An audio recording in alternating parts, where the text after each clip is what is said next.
Nantongo walikuwa mfananyi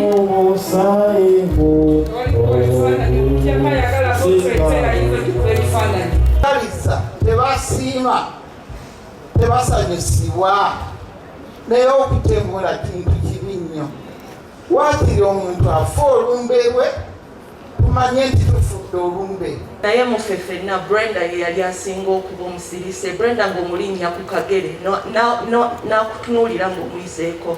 It took me to make her up. I made sure she had her best lipstick on so that you see her in style.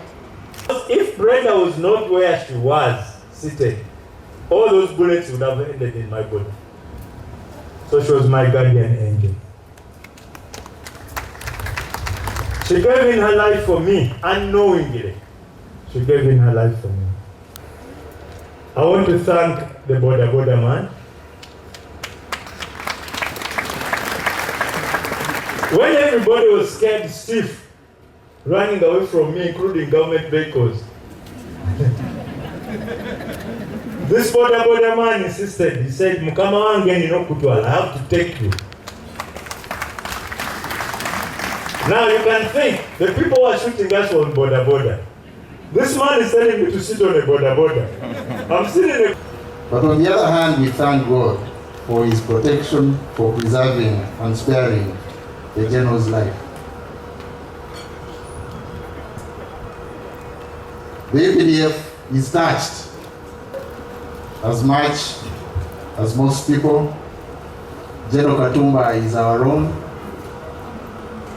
His credentials are public, like his sisters were saying. He has done it all for the country and for the APDF. And if we were to make an audit in public, I want to stand here and say, General Katumba has been our good disciple. He has done all he should do in service. Buli muntu afumitirize mu mutima tubenga tuwanyisa ekigambo ky'obulamu bubenga bubeerawo so si kujjawo bulamu. Ekyo kyekikulu. n'obubaka from China level 7%. Eza obubaka Honorable Brigadier Kimbowa okwebaza obubaka obwo